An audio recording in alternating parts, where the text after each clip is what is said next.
Welcome to the CAD Builder video tutorial series. Today, we will be going over the different floating shelves that we have within CAD Builder, where to find them, and how to edit them. Let's start by opening a new design, selecting Layouts, and dragging a room shape into the plan view.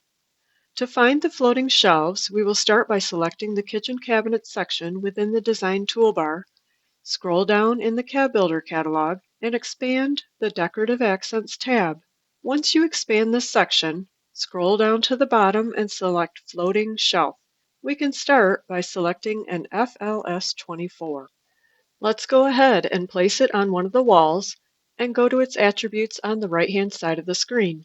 Within the attributes, we can now change the overall size of the shelf. We can also locate the shelf using the positioning section, which will allow us to determine the distance from the exterior walls. In order to edit the style or construction of the shelf, we will want to go into the wireframe editor. Select the black cube labeled wireframe at the top right of the attributes screen to open it up.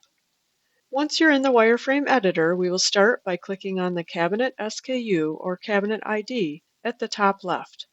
Now, if we take a look at the right side, here we can change the shelf SKU, the size, type, and description.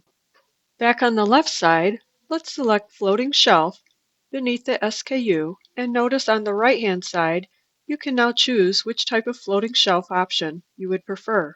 We can choose between solid panel, two pieces, or box shelf. Go ahead and select the two pieces option for this first example. When you make a change within the Floating Shelf Type section, you'll notice on the left side menu, the icons change as you make new selections.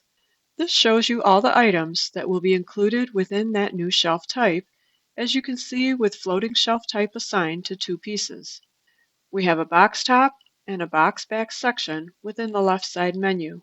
Once I select one of these, I can easily adjust the dimensions and the finishes. We will start by clicking on the Floating Shelf Box button.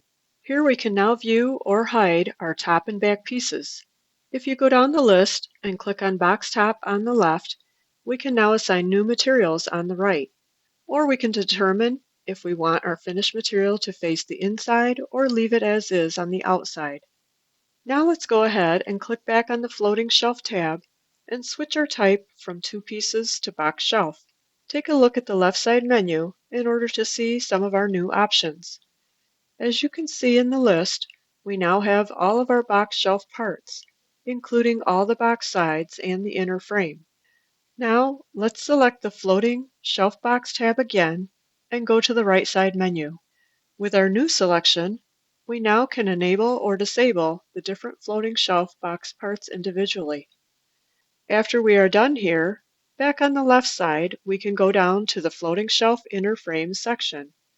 And then on the right, this section will allow us to adjust our inner frame, the quantity of planks, as well as enable or disable any internal features of the floating shelf inner frame.